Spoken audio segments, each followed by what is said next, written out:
उधर उत्तरी भारत में वायु प्रदूषण एक गंभीर चुनौती बनता जा रहा है। इस प्रदूषण में सर्वाधिक हानिकारक तत्व है पार्टिकुलेट मैटर, जिससे लोगों को भारी परेशानी हो रही है। इसको लेकर आईआईटी जोधपुर के असिस्टेंट प्रोफेसर की ओर से किया गया शोध पेपर नेचर कम्युनिकेशंस में प्रकाशित हुआ है। शोध में पार्टिकुलेट मैटर के स्रोतों और संरचना पर तथ्यों को शामिल किया गया।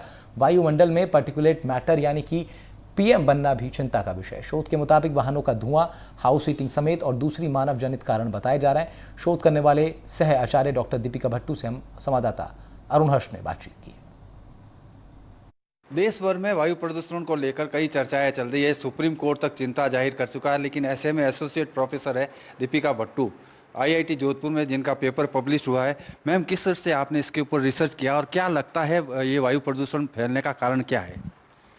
तो हमने ये 2018 में ये स्टडी शुरू की थी, जिसमें हमने जनवरी से लेकर मई तक के सैंपल्स इकट्ठे किए और फिर उनको एनालाइज किया लैब में ले जाकर। और फिर हमने ये पाया कि जो हमारा जो इनकम्प्लीट कंबशन है, मतलब कि पूरी तरह से किसी भी चीज़ को जो नहीं जल पा रहा है, वो जो है सबसे ज़्यादा एमिशन क्रिएट कर रहा है, PM 2.5 एमिशन बना रहा है। और ये एक सबसे बड़ा सवाल था कि ये लोकली हो रहा है या फिर रीजनली हो रहा है, आसपास के प्रदेश उसको इम्पैक्ट कर रहे हैं। तो हमने ये पाया कि ये सब लोकल हो रहा है। और जो इसको हम ये भी जानते हैं कि पोल्यूशन सिर्फ सीधा एमिट नहीं होता, सीधा ही नहीं निकलता, बल्कि एटमॉस्फेयर में जाके वो रिएक्ट करने के बाद और भी बनता है। जो चीज़ मान लीजिए जो 10 माइक्रोग्राम पर मीटर क्यूब निकली थी, वो एटमॉस्फेयर में रिएक्ट करने के बाद 50 माइक्रोग्राम भी बन सकती है। वो इस चीज़ पे डिपेंड करता है कि वो कौन से सोर्स से निकला था। तो हमने इस स्टडी में पहले तो PM 2.5 के सोर्सेज का पता किया और ये पता किया कि ये रीजनली हो रहा है या लोकली हो रहा है। और फिर हमने ये पता किया कि कितनी मात्रा जो है वो डायरेक्टली एमिट हो रही है और कितनी एटमॉस्फेयर में जाके बन रही है।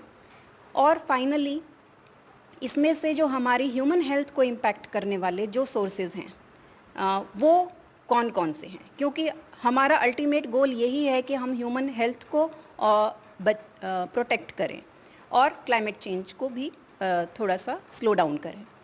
तो हमारी ये स्टडी में हमें ये पता लगता है कि ये लोकल है और इनकम्प्लीट कंबशन से हो रहा है।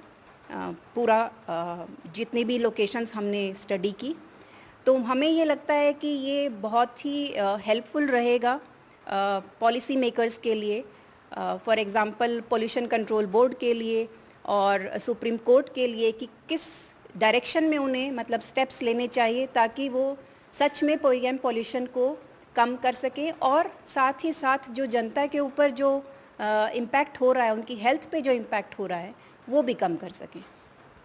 आपने विशेष तौर से दिल्ली और NCR के इलाके को लेकर रिसर्च किया है, अभी कोटा भी जाके आए, तो क्या कह सकते हैं दिल्ली में किस तरह का आपने पाया था? जिस तरह से कई बार ये होता है पराली जलाने से हुई, लेकिन क्या जो वाहन चलते हैं वहाँ पर डीजल्स के हो, एक्सपायर डेट के हो, उसको लेकर भी ट्रांसपोर्ट को कोई पॉलिसी बनानी चाहिए, और क्या रिसर्च में आया था? हाँ, तो हमें ये पता लगा कि कुछ भी बायोमास, लकड़ी हो गया, काऊ डंग हो गया, गोबर हो गया, या फिर कुछ भी कचरा जो हम इकट्ठा करके जला देते हैं, ये सबसे बड़ा रीज़न था। साथ ही साथ ट्रैफिक भी बहुत बड़ा रीज़न है, क्योंकि हमारे वहाँ पर बहुत सारे ऐसे व्हीकल्स हैं जो पुराने हैं और बहुत ज़्यादा एमिशन करते हैं। साथ ही साथ वहाँ पे बहुत ज़्यादा संख्या में जुगाड़ व्हीकल्स भी हैं। तो अगर आप मान लीजिए कि BS6 और जुगाड़ व्हीकल को कंपेयर करें, तो बहुत सारे BS6 व्हीकल्स को मिला के जितना एमिशन नहीं होगा उतना एक जुगाड़ व्हीकल से हो जाएगा। तो इन सब के ऊपर हमें लगता है कि कंट्रोल करना चाहिए और इस डायरेक्शन में अगर काम करेंगे तो सच में पोल्यूशन कम होगा। तो कह सकते हैं एसोसिएट प्रोफेसर का जो पेपर पब्लिश हुआ है उसके ऊपर सरकारें अगर गौर करेगी तो प्रदूषण पर नियंत्रण पाया जा सकेगा। ये एक सुझाव है जो रिसर्च की है, जिसकी अब कह सकते हैं बुक्स में पब्लिश हुई है, और पब्लिश के साथ साथ इस पर काम करने की भी आवश्यकता है। अरुण हर्ष, NDTV।